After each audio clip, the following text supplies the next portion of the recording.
Okay, so this is a live interaction section for week 3. In week 3, uh, our course mostly covered the governing equations part.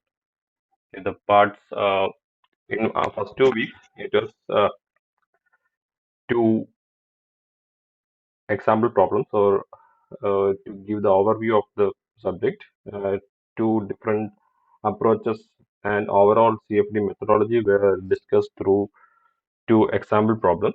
First week was rectangular duct, and second week it was done through triangular duct. This was essential.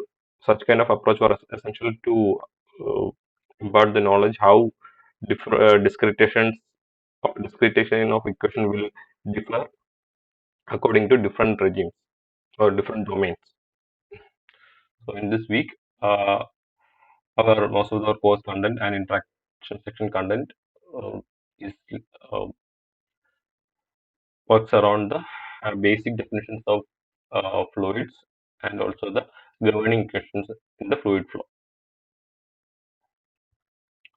So first questions, which property distinguishes Newtonian fluids from non-Newtonian fluids? It's a simple question. Please inbox your answers.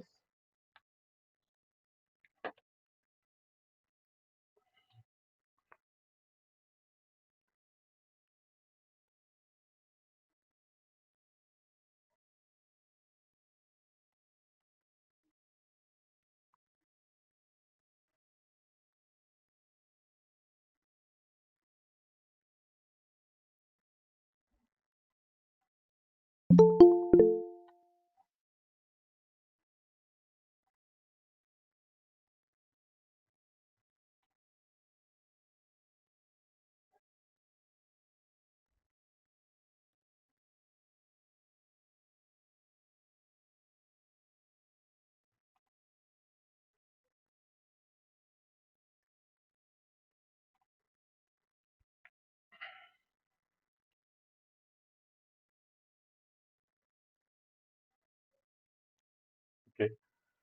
So by the formulation of Newtonian fluids itself, you will be knowing what is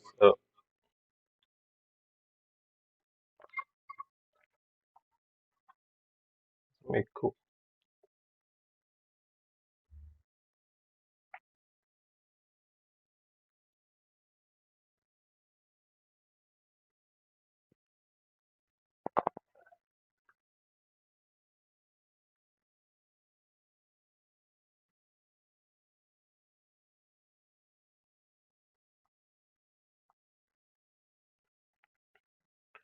There is some. So what?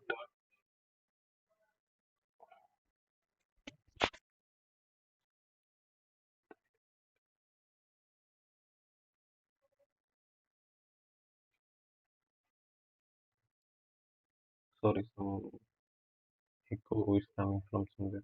Let me check.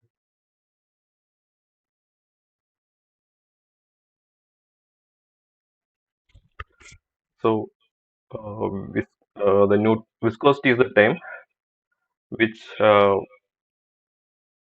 distinguishes between Newtonian and non-Newtonian fluids.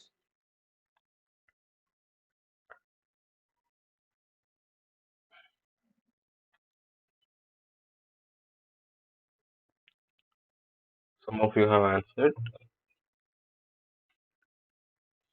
Wait a second, some issue, some echo is coming from somewhere.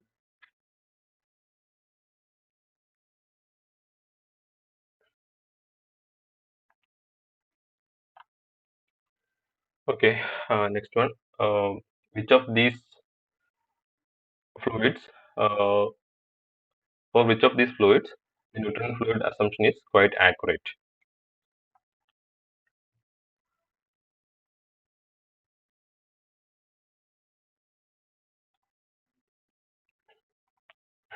You can inbox the answers. Uh, Please inbox your answers. This is supposed to be an interactive session so that uh, You can try to answer the question and learn from it.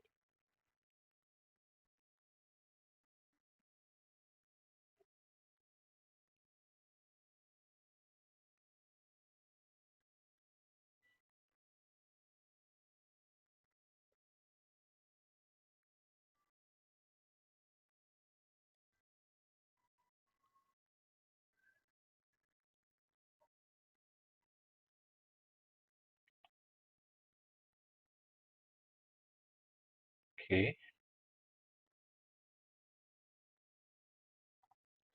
Yes. The answer is first one air, water, then diesel. Because for all the three, from the previous questions we have discussed what distinguishes Newtonian fluids from non-Newtonian fluids is the viscosity. So here, uh, for air, water, and diesel, uh, the new viscosity, the values of viscosity are very much less. So it can be assumed. So here, it's done. Newtonian fluid assumption is quite accurate. So from these four, which of the following can be uh, assumed to be non-Newtonian, I mean Newtonian fluid? So that's what the question is. So for these three, the viscosity value is very less.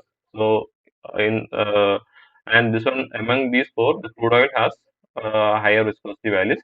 So it cannot be uh, assumed to be Newtonian fluid. Rest three can be assumed as Newtonian fluids. So the answer is A, B, and D.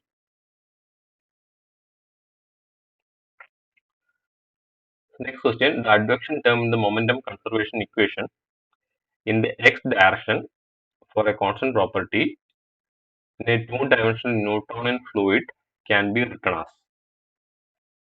The question is, what is the advection term? The momentum conservation equation. In the third week lecture videos, we have covered what is momentum conservation equations. So here the question is, what is the advection term in x direction for a constant property in two-dimensional Newtonian fluid flow? You can inbox your answers.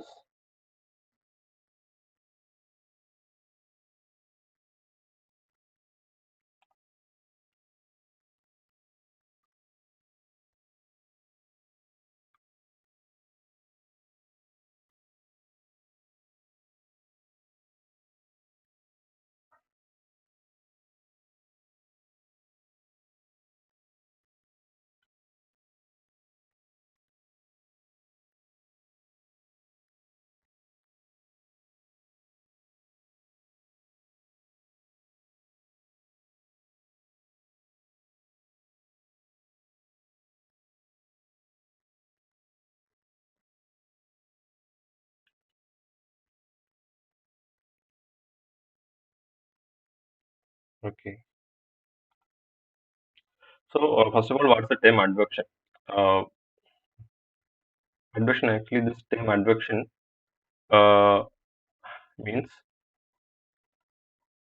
in physical thing, it is concerned to be the term for a transport, transport of a some material or property.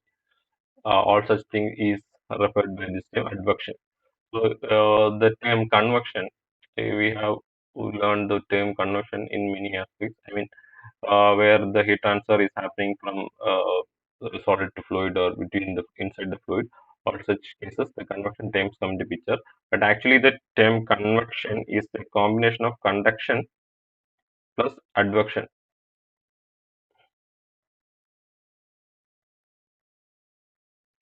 So if you see this term is that it becomes a combination of conduction and advection.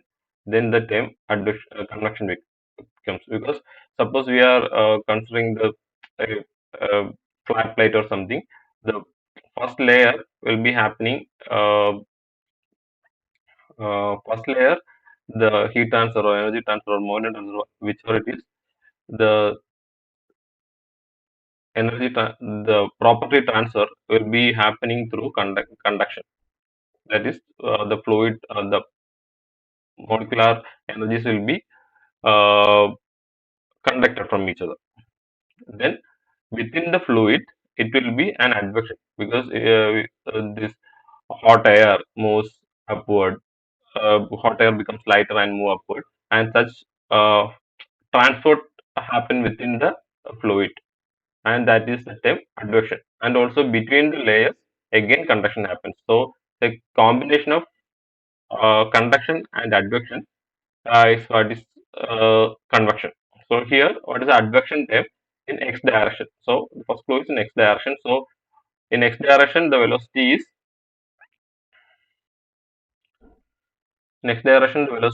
u. So in both the gradient terms, u should be there. Here it is u and v, so it can be taken. Here also v and u it cannot be taken. So here, if you see dou u by dou x plus v dou u by dou y. So here both the terms v. So x direction, the velocity component, the x direction is u.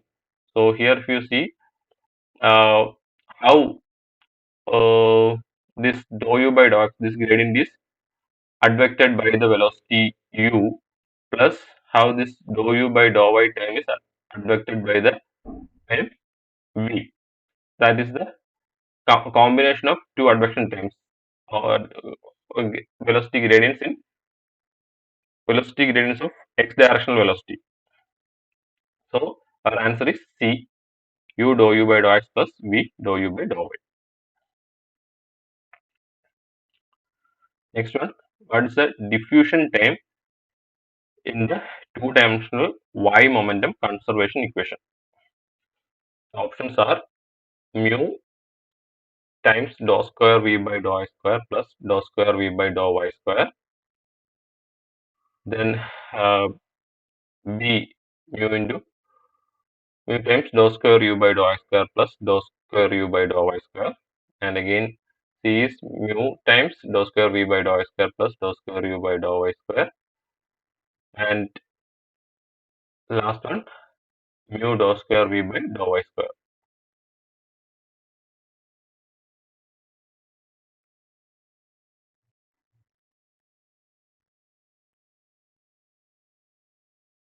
You can inbox your answers.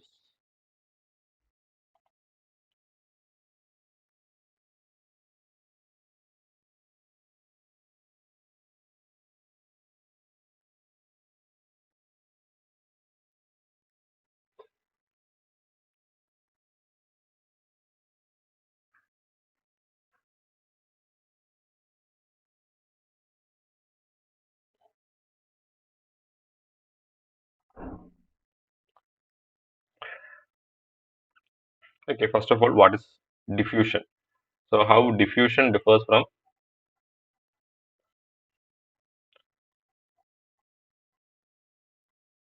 convection. So convection, as we have discussed earlier, is a bulk movement of molecules or material or fluid. So convection can happen due to when property difference or anything. But the thing is, in convection, bulk fluid movement is happening because advection. That term advection itself is saying bulk material movement. But whereas diffusion, the word itself diffusion means that uh, slightly filter out or something like that. That word meaning comes from. So in diffusion, uh, the energy or momentum for a particle is uh, transferred to the very next layer or something. So this kind of momentum transfer is at a smaller level because in the sense of distance in smaller level or the momentum transfer in the scale of very smaller levels are called diffusion. So this diffusion, one diffusion is a form of dissipative effect. So in momentum equation, the dissipative effects is covered by our viscous forces. So here, there are all the terms are all the terms are having viscous terms. Again, the question is asking why momentum. So, like uh, we have searched for u component for u velocity component for x direction. Here y direction we have to check for v component. The velocity component becomes v, and we have to check which of these having v in all the times. So here if you check this for in first equation, it is dou square v by dou y square plus dou square v by dou y square. So this equation has all both the terms. So this is the answer. Anyways, we can check the others also. Here in both terms it's u. So it is the diffusion term in x direction. Here it is. This is wrong. Here it's a mixed up v and u. Again here it is dou square v by dou y square, but it is in one dimensionally. So our answer is option A.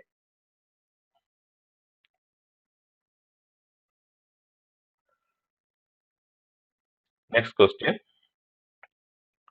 For a Newtonian fluid, the sigma yy, the uh, principal shear sigma yy is given by which of the following?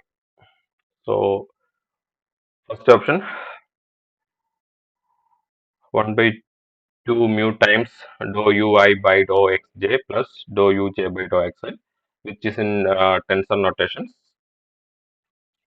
Again, second option is half mu times dou u by dou y plus dou v by dou x. Then third option is mu times dou v by dou y, and fourth one none of the above. So you can inbox your answers.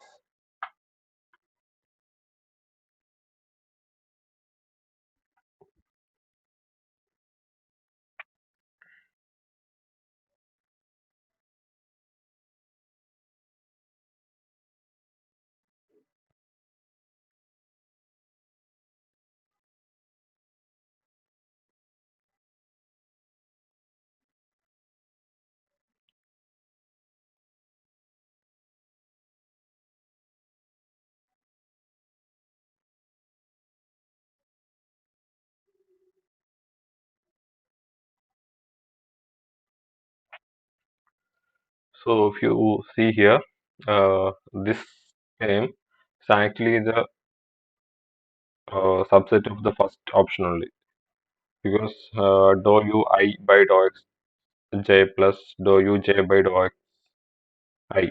So it's kind of second of I mean when I is becomes 1, it becomes dou u itself. When j is 2, it becomes dou y. Again this uj, when j is 2, it becomes v, and xi, when I is equal to 1, it is x only. So both this is the rotation terms, and not gives the dou yy. Actually the dou yy should be 2 times dou u by dou v by dou y. So in this option, none of the above gives the actual answer. So our answer is none of the above. So option D.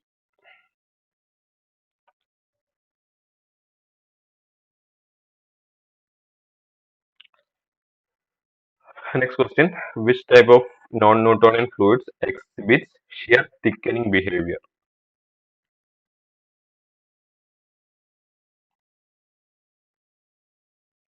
You can inbox your answers.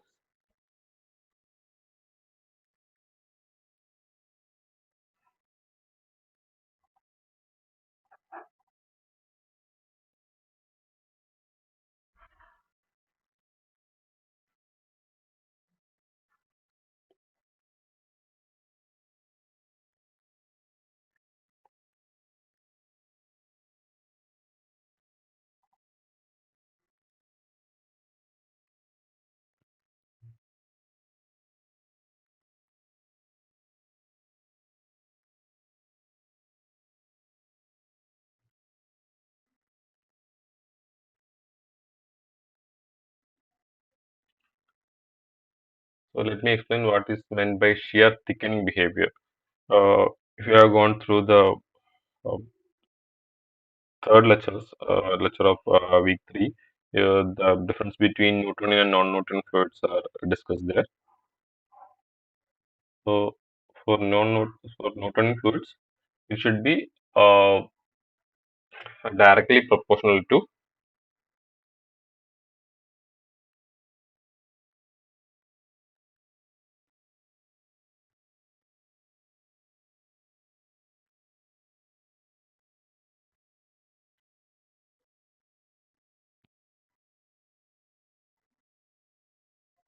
sorry, some interruption happened. Uh, the shear stress should be uh, directly proportional to shear rate. Uh, so this line is for Newtonian fluids, and below this line is shear thickening, and above this line is uh, shear thinning fluids. So these shear thickening fluids are known as dilatant fluids. So this one is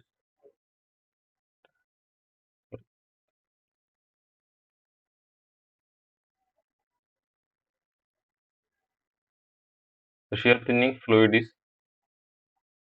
pseudoplastic. So the non-Newtonian fluid which exhibits shear thickening is dilatant fluid.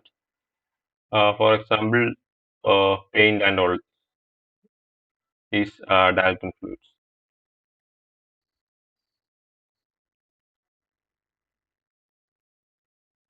Next one, in which category blood falls into? Blood, we know blood is a non-Newtonian fluid, but in some of the computational, CFD plus calculation, we consider blood as Newtonian fluid depending on the regimes. It is a micro channel flow, then it will be non-Newtonian. If not, for all the macro channel flows, we will be considering blood as Newtonian fluids.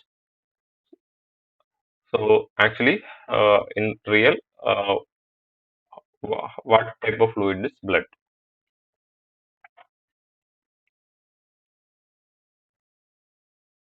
Is it a dilatant fluid, Bingham plastic, or pseudoplastic?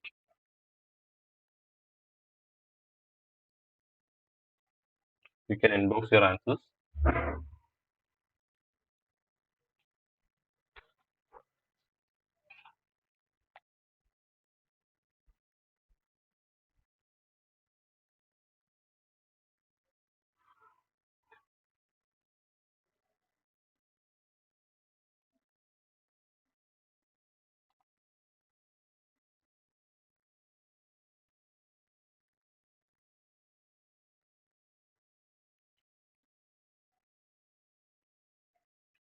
So we know that it is not a Newtonian fluid in actual sense. So if it is a dilatant fluid, that is it a shear thickening fluid? Actually, we know in for blood test and all, the smear test and all those things happening. So it's a shear thinning fluid. So again, this Bingham plastic and pseudoplastic fluids are both are shear thinning fluids. So what's the difference between Bingham plastic and pseudoplastic?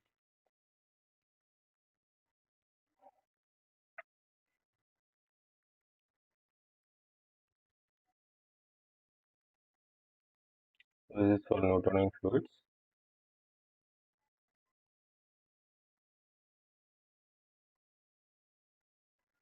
So for pseudoplastic fluids, the curve goes something like this. But for Bingham plastic, it is like this. That is,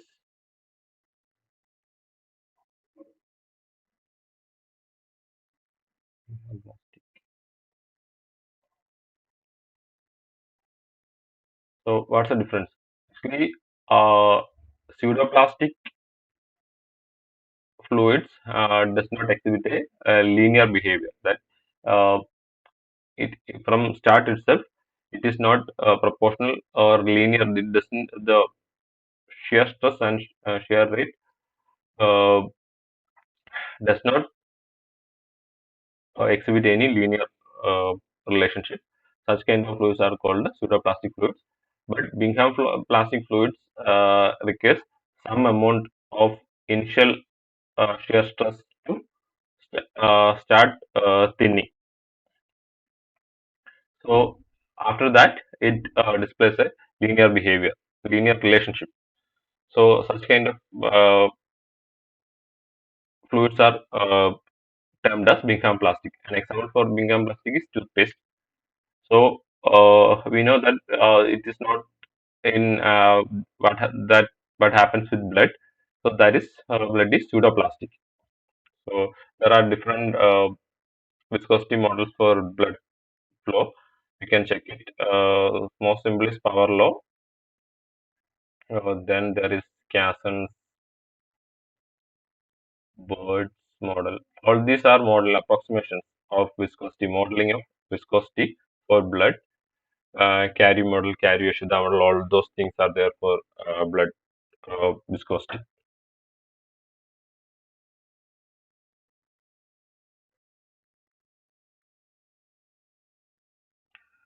Next one, next question: which phenomenon causes drag on objects moving through fluids? Options are buoyancy, capillarity, viscosity, and surface tension. Can inbox the answers.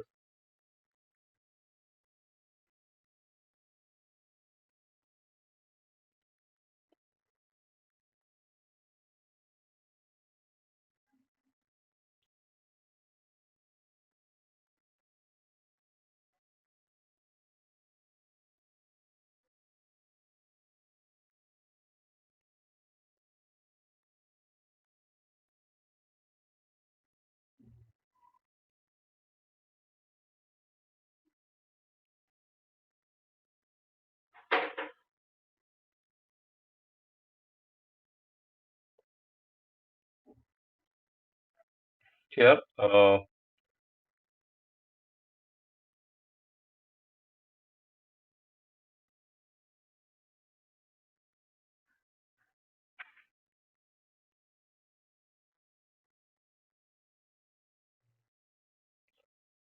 answer is viscosity.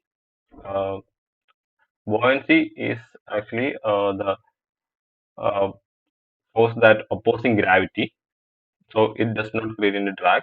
Also, capillarity is the created by a surface tension, created by surface tension when the fluid is moving through small tubes, very small tubes. Uh, so our answer is viscosity. Surface tension can also there can be misconception with surface tension, but surface tension can only create skin friction, not drag. So our answer is viscosity.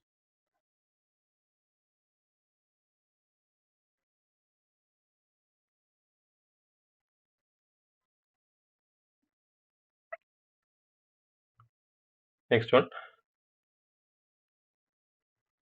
consider a flow problem with constant density and no external forces. In this case, the momentum equation simplifies to.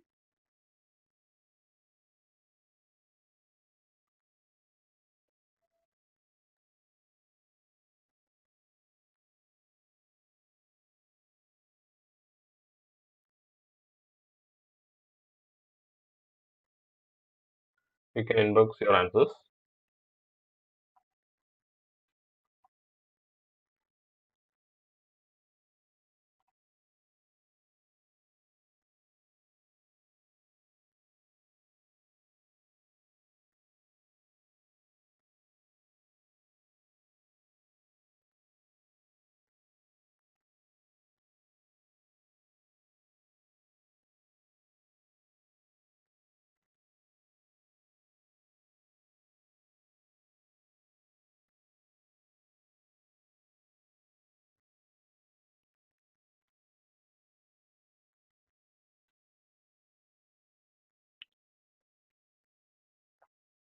Here, it's asking for constant density. Constant density means rho is equal to constant.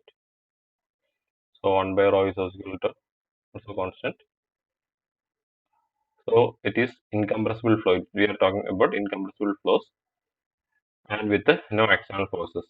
In such conditions, full Navier-Stokes equation. We don't need to solve full Navier-Stokes equation, and continuity equation won't suffice for momentum. So our equation will reduce to Euler's equation. Second one.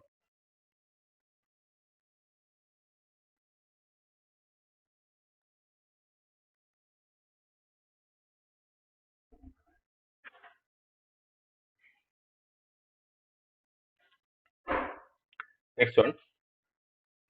Consider a pipe flow problem with known inlet velocity and pressure. Which boundary condition type is needed or most appropriate at the outlet?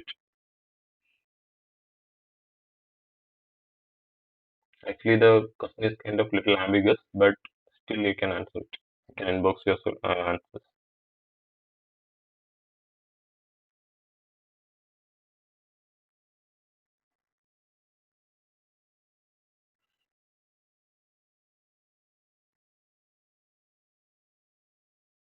If you have any doubts, you can ask. Turn on your mic and ask.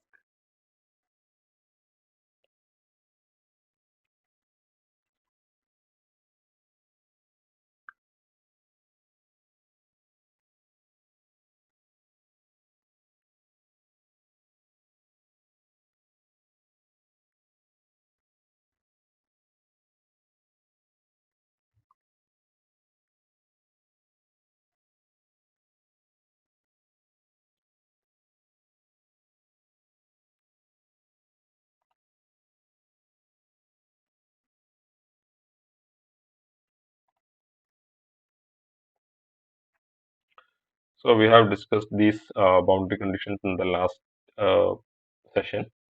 So Dirichlet boundary condition is boundary condition where we are giving some property value. Suppose some property value, uh, property 5 at the boundary as some constant value. And Newman boundary condition is where we will give the gradient of that particular quantity as constant. And mixed boundary condition is something, a combination of these is called mixed boundary condition.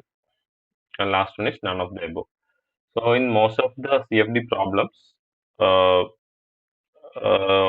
what we will be taking as the outlet boundary condition is, if we know the inlet velocity, then we will be assigning outlet pressure.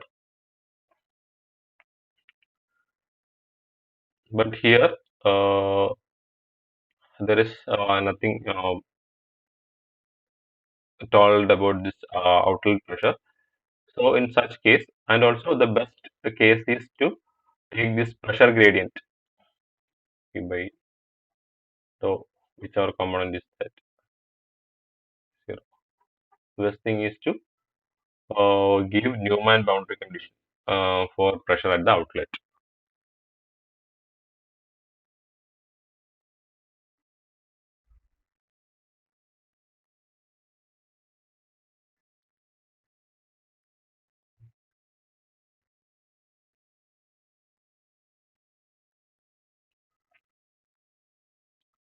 Next one, the term numerical convergence refers to which of the following? First one, solution approaching the true solution with finer mesh.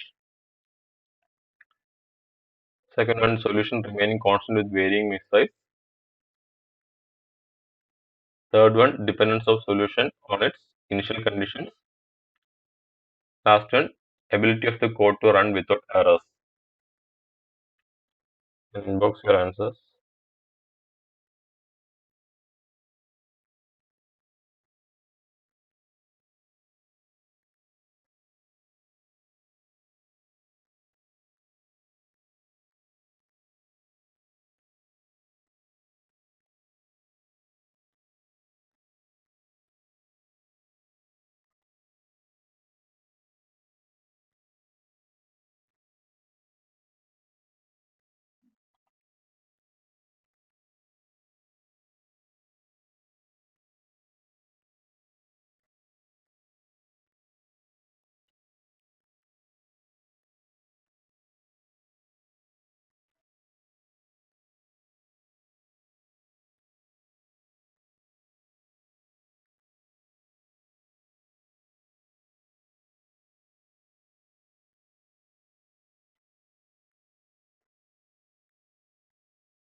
So the answer is solution approaching true solution with finer mesh.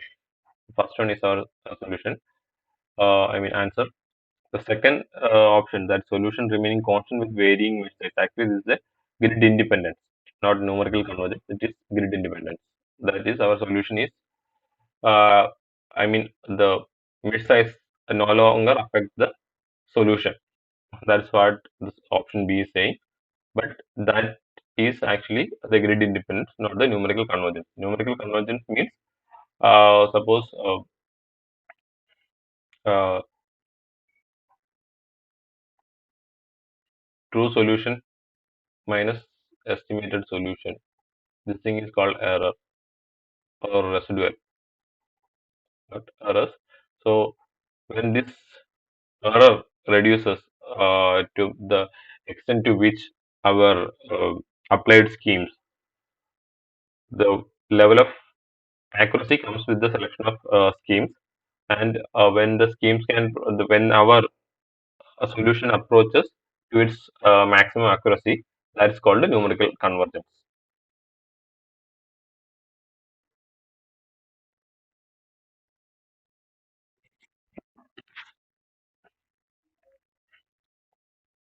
Next question: the conservation of momentum equation in fluid dynamics expresses the balance between. So there are force pairs given in the options, which forces are balanced using conservation of momentum equation.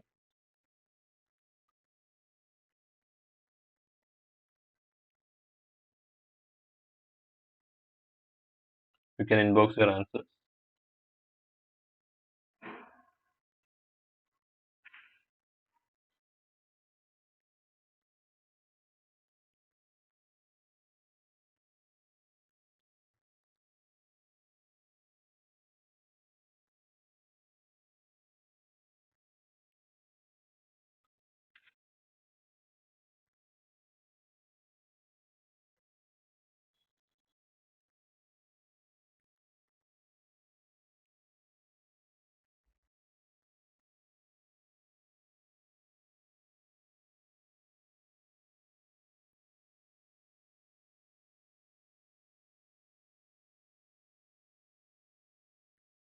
So if you see the options, option D we can directly cancel out because there is no mention of buoyancy or surface tension in the momentum equation. Again, let us check what all the terms are there in momentum equation. In momentum equation, there are inertial forces is equal to pressure gradient plus body forces plus viscous forces. So here the balance is having with this pressure gradient, body forces is most of the times negligible. Uh, so the balance is between inertial force and sum of pressure gradient and viscous forces. So here in this uh, combos, the only second option, inertia and viscous force, this suits the equation.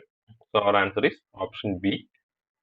The conservation of momentum equation expresses a balance between inertial force and viscous force. Also, this will be the these two will be the major terms on both sides.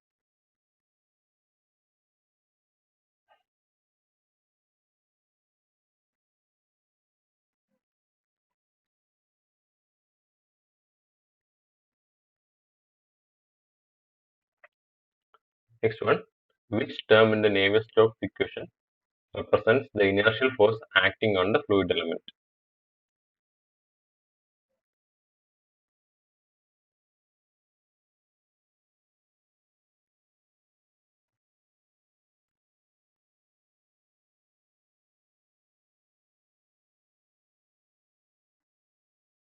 You can inbox the answers.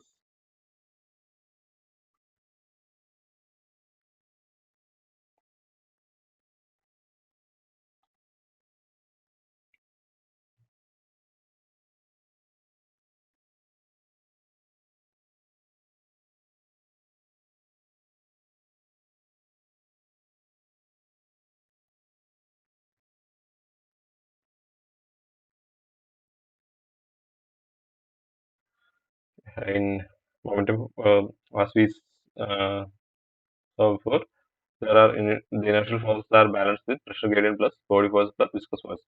So the next question is, what does this inertial forces represent? Actually, this inertial forces represent the inertia, change in inertia or axial momentum um, of the fluid particle. So the momentum is how the momentum is imparted to a fluid particle. It is either it can be due to change of its uh, velocity with respect to time, or it can be due to its change of its velocity due to change of space. So this term can be written as,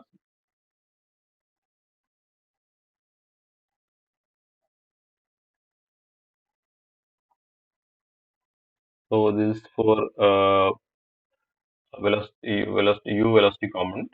So this first term is uh, change of velocity with respect to time. This is dou u by dou t. Then this is the these three terms. So in three dimension, these three terms shows how the momentum changes with respect to space. So again, all these three is representing the change of velocity, which is acceleration.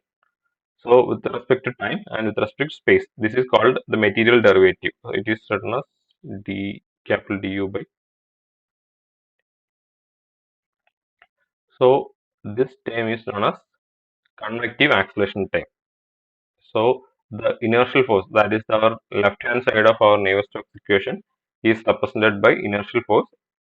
In effect, inertial force is convective acceleration or the material derivative of uh, velocity in that direction.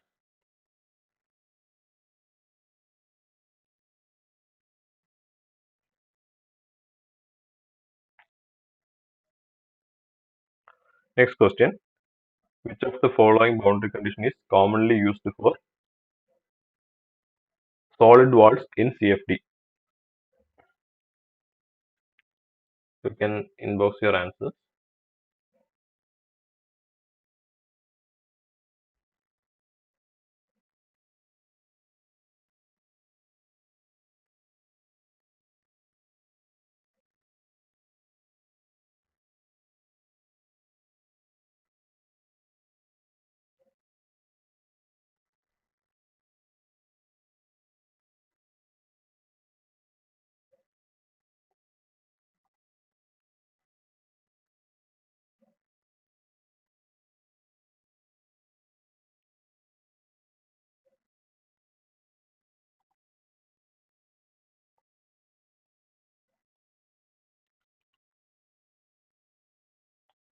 Okay, some of you have answered no slip boundary condition. Why is that? Why are we using no slip boundary condition in the boundary? I mean, solid walls. Actually, what does this no slip boundary condition? Uh, how we can infer this no slip boundary condition? Velocity is zero at wall. Okay, apart from that, is there any other thing, other assumptions that leads to no slip boundary condition?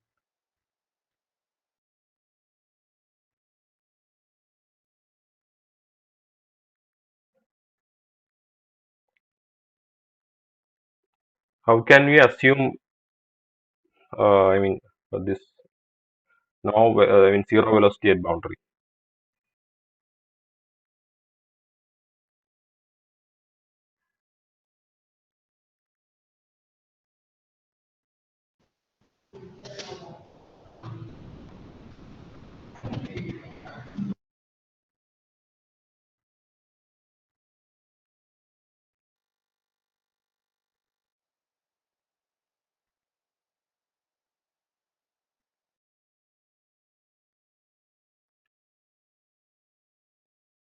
Actually, this no slip boundary condition, the zero assumption comes from actually no penetration condition that whenever there is a solid boundary, so the fluid won't penetrate that solid boundary. From that solid, the uh, analytical assumption of no penetration at the solid boundaries is what we are changed or converted to no slip boundary condition.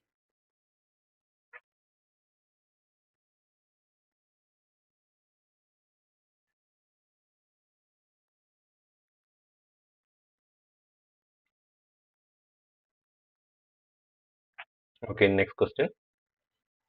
In two-dimensional incompressible flow, which term in the Navier-Stokes equation is responsible for viscous dissipation? So that's a simple answer. Here it's given as viscous stress term. So we have already written the equation for the Navier-Stokes equation. So convection term, pressure gradient term, body force term, all this term we know what are those. So mu is only with viscous stress term or the last term. So the viscous dissipation is uh, expressed by viscous stress term.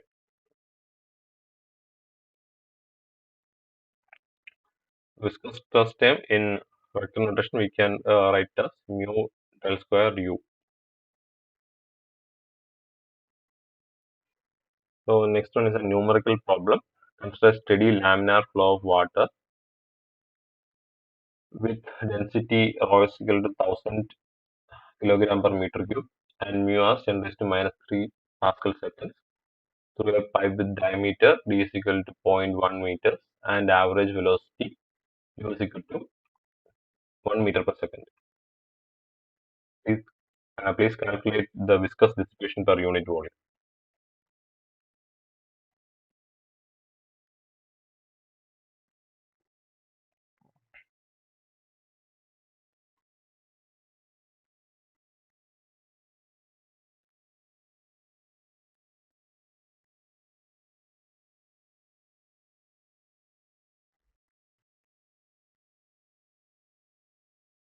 You can inbox your answers.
Can you do the problem?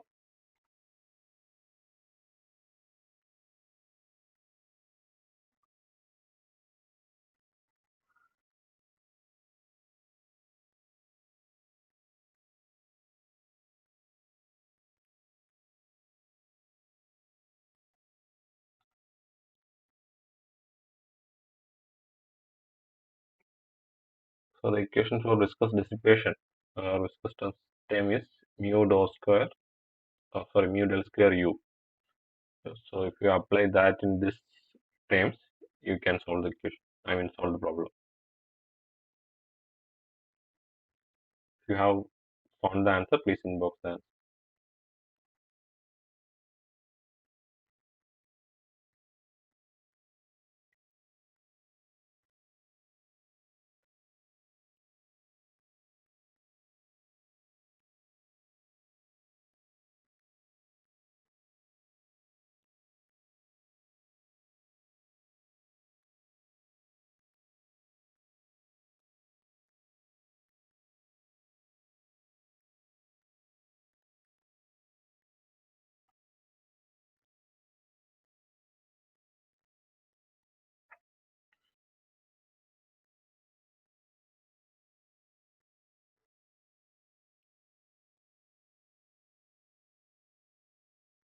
So this equation mu del square u can be reduced to mu star u by d the whole square. If we are applying the quantities for d mu uh, and velocity from what's given in the equation, it will become 10 watt per meter cube. Hope everyone's able to do the question.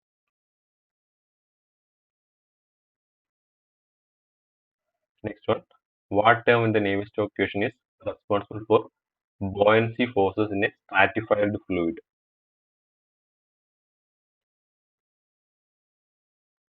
Please inbox your answers.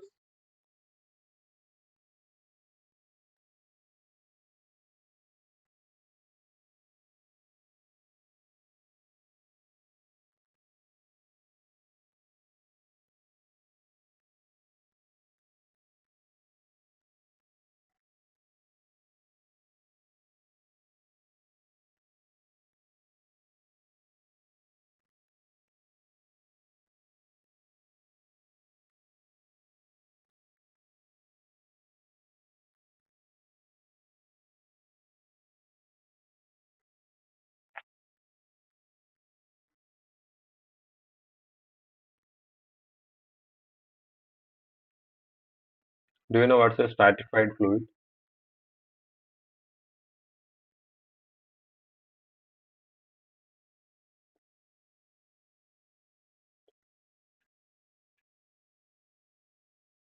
So here the catch is in stratified fluid.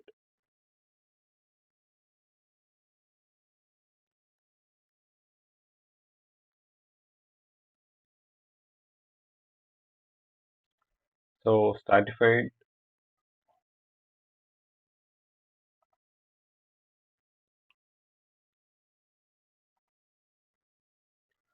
so essentially what is stratified fluid is where the fluid is fluid can be differentiated into different strata or different levels uh, according to density or some other thing, some other properties. If we can divide this fluid can be divided into different strata or different layers. Why the term layer is not used here is because it can be confusing with boundary layer and all. So uh, essentially, it is layers of almost same properties. So when the fluid can be differentiated or demarcated into different layers or different strata, then such a fluid is uh, called stratified fluid. Suppose if we are considering the flow in a well, a pond or something like, there will be some density differences in the fluid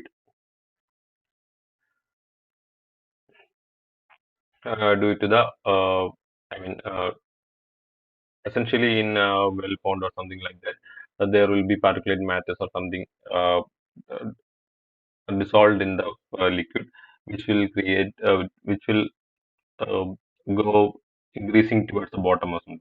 So in such fluids, I mean, uh, uh, fluids having or different types of fluids. Suppose if you are mixing different fluids or something, it can settle with according to the densities. So such fluids are called stratified fluids. In stratified fluids, uh, the buoyancy term is taken in body force term. That is our rho g term on the right hand side is where we account for the buoyancy forces. So their buoyancy forces comes into picture because the mixing between the layers uh, is purely based on buoyancy forces.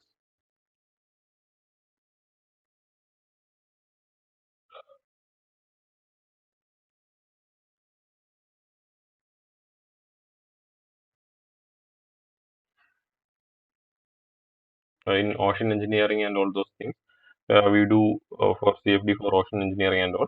There, this uh, our body force term is, I mean, buoyancy forces are accounted in body force term.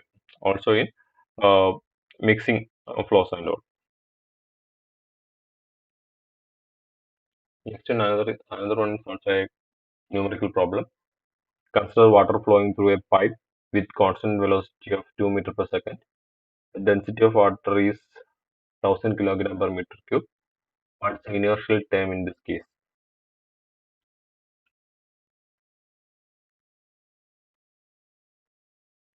Please inbox your answer if you are able to compute.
The question is for inertial term. Inertial terms or inertial forces is on our left hand side of our next equation. So that is uh, rho into material derivative of the flow du by dt.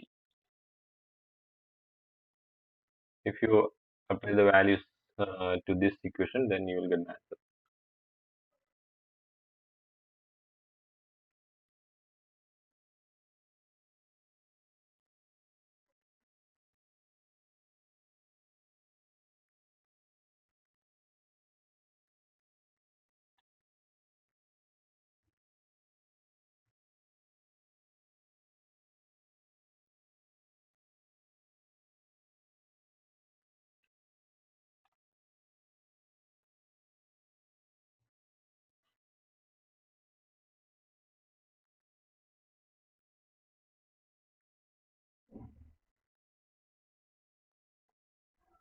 Actually, here this dou u by dou t, the whole term,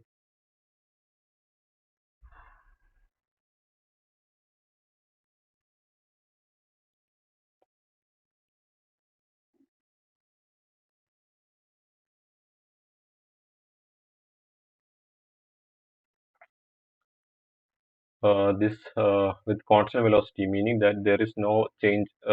If you are expanding this one, the dou u by dou t term won't be there. Only dou u by dou x if it is in x direction. So that is again constant. The velocity is constant. From that, if you multiply this density with this velocity, you will get the uh, inertial term. So essentially, what the inertial force is 1000 kilogram per meter cube multiplied by 2 meter per second for a one dimensional flow.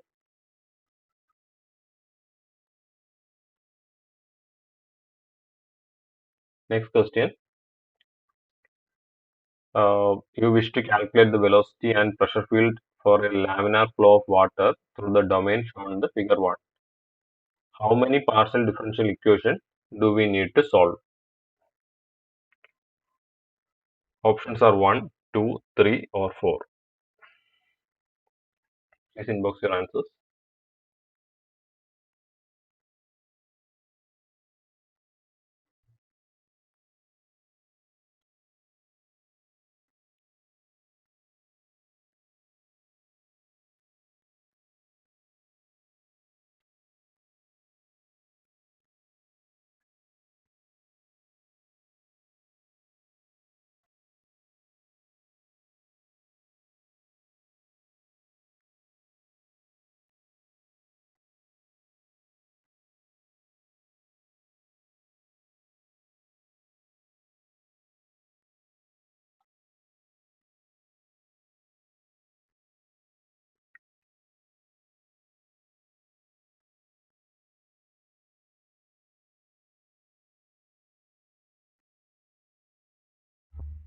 So the figure shows a three-dimensional flow field. So we need to solve one set of continuity equation and three sets of momentum equation, making it total four. So the answer is fourth option. That is four equations we need to solve.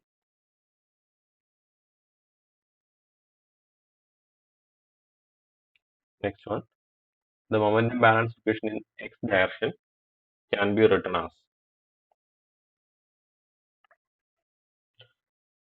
The options there are three equations, out of which can be written as which one can written as uh, momentum balance equation in the x direction.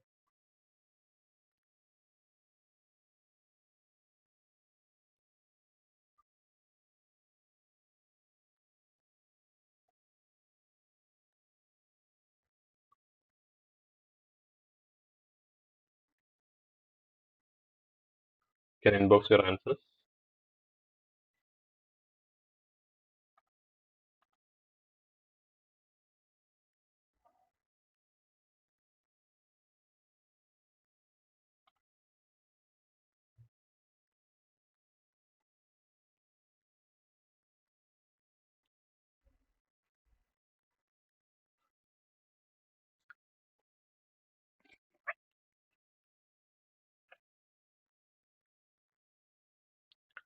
Here the question is about momentum balance equation in x direction. So in x direction, the velocity component is u, small letter u. So if you check which equation has the component u throughout the equation, that becomes the momentum balance equation. In first option, it is u dou u by dou x, but here it is dou v by dou x. So here it's changed, so it can be again in second option u dou u by dou x plus v dou u by dou x dou y plus w dou u by dou x, right? Then minus 1 by rho dou p by dou x mu by rho dou square u by dou x square by dou square v by dou y square. So here it's again it mixed up here also. So again the second option can be the right one. If the third one, here u dou u by dou x, v dou u by dou y, w times dou u by dou z is equal to minus 1 by rho dou p by dou x plus mu by rho dou square u by dou x square dou square u by dou y square dou square u by dou z square. So the option C becomes the momentum balance equation in x direction. If you see, the gradients are all in the terms of u. This uniformity you can check.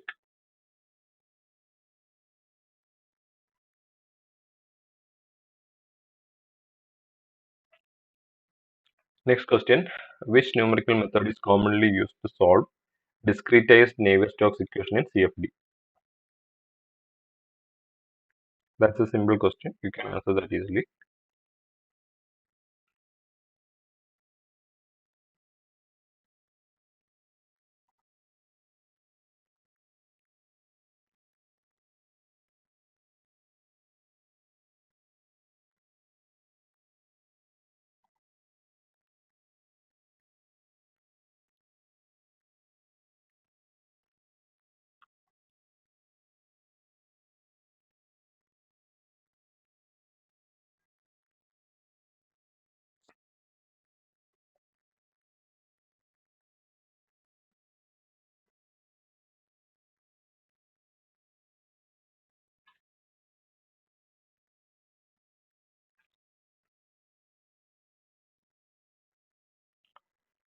The answer is finite volume method. So why Navier-Stokes equation is most suitable with finite volume method? It is not that we can't solve it with finite element method or finite difference method, but as we know, the biggest advantage with the finite volume method is it gives a conservative form.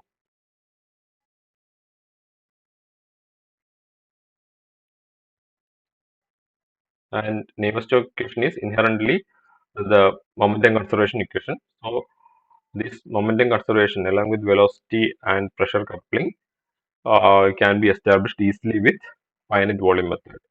If we are to use finite element method for CFD solution solving, there are softwares using finite element method for solving Navier-Stokes.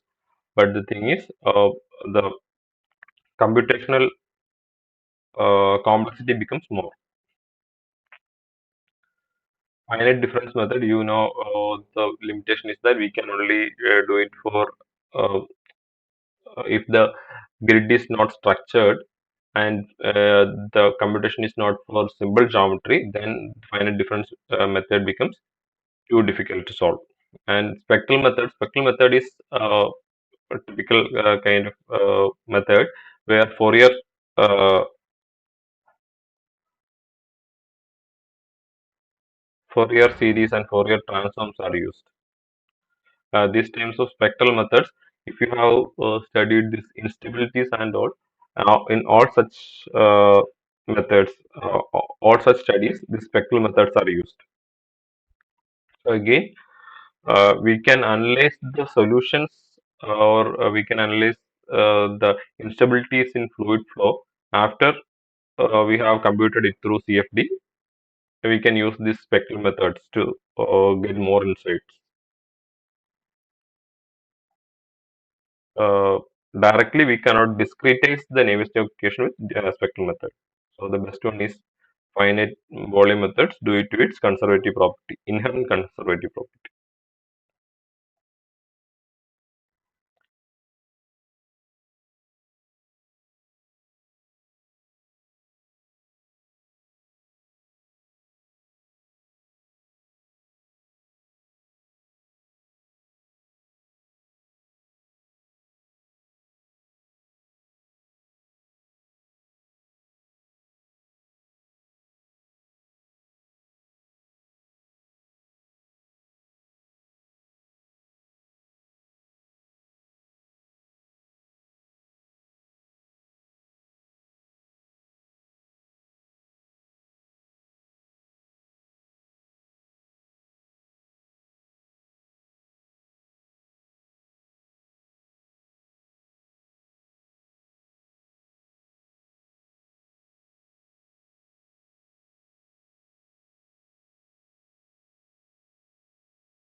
Next question. Which type of flow problem is generally more suited for finite volume method compared to finite element method?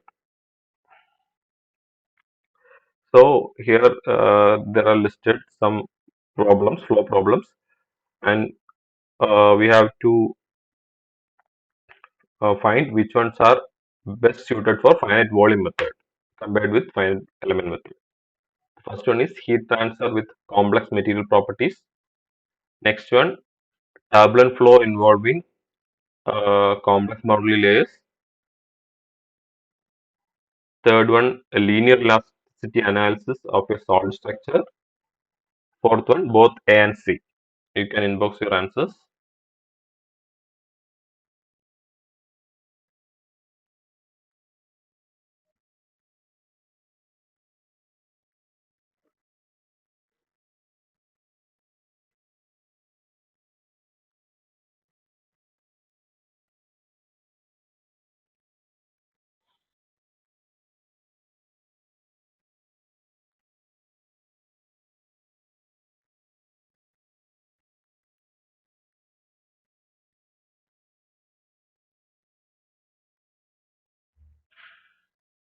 So let's check all options one by one. The first one is heat transfer with complex material properties. First of all, heat transfer problems involving fluids can be solved with finite volume method, but the catch is in complex material properties. That is, the material property is again some function of something, or the material properties may be changing with respect to particular temperature ranges or something like that. Or all those cases, it is to incorporate such changing material properties in finite volume method is difficult actually. Next one, turbulent flow involving complex boundary layers. So we know the turbulent any flow problem with complex or simple boundary layers can be solved with finite volume method. The only thing is when it comes to turbulent flow, we need to model it something. Model means approximation. We need to approximate the flow. Because for in turbulent flows, by the word turbulence itself, the thing first comes to our mind is eddies or vortices. So we have to model the vortices. Uh, you might have heard about the terms, if not, if you don't even know the concept, but you might have come across the terms like RANS model, LES, large eddy simulation, all those things. These actually all these models are all these are models for turbulent flow, where we will decide the eddies or vortices of what uh, dimension or what magnitude should be captured. Such a modeling, such kind of modeling will be required for solving turbulent flows, but it can be done with finite volume method. Again, linear elasticity analysis of a solid structure. So usually we don't use finite volume method for solid structure. Finite element method is comparatively preferred for solid structure even than finite difference method. So first one and A and C, these two are well suited with finite element method, not with finite volume method. So this for final option cannot be applied. So only option left is B. So complex material properties and solid domain problem both can be established through finite element method.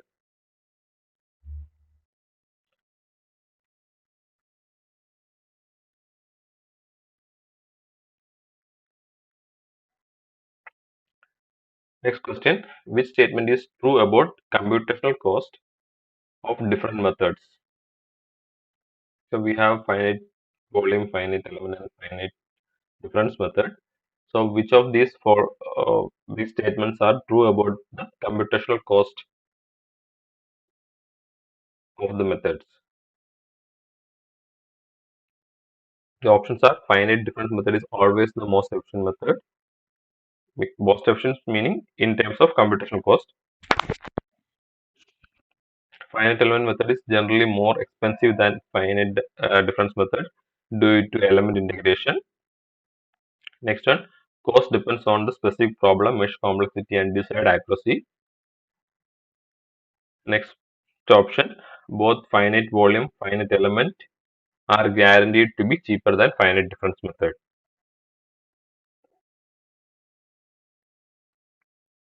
I think you can attempt this question. Try to answer the question, inbox your answers. So the answer is C. Uh, Actually, it depends on the specific problem. We can blindly say anything about the computer cost comparing these three schemes because the scheme selection or the method selection is, um, comes after only the problem. So according to the problem only, we can select the schemes. We usually select the schemes uh, minimizing the computational cost and optimizing the results. So the answer is C. Next one. Which type of solver is commonly used for finite volume method, finite volume method and finite element method discretization CFD?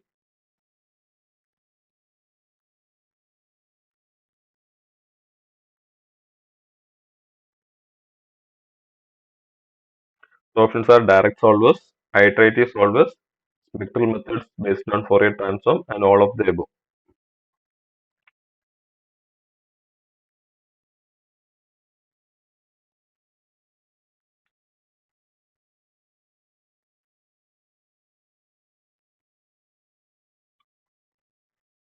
Our answer is iterative solvers.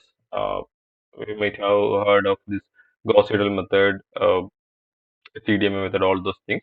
The iterative solvers are best suited for finite volume and finite element methods, whereas these direct solvers work with kind of LU decomposition. The matrix decomposition methods, it is computationally uh, dearer than our iterative solvers. And again, the spectral methods, I've already discussed that special Fourier transforms and all those things are not directly applied for finite element or finite volume method. So, last one is null fit. So, our only option left is B, iterative solvers. This iterative solvers is most commonly known as conjugate gradient method. The common method for iterative solving method is called conjugate gradient method.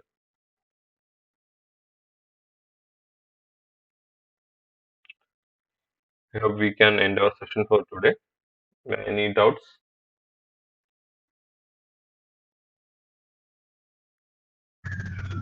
No, no doubts. Thank you.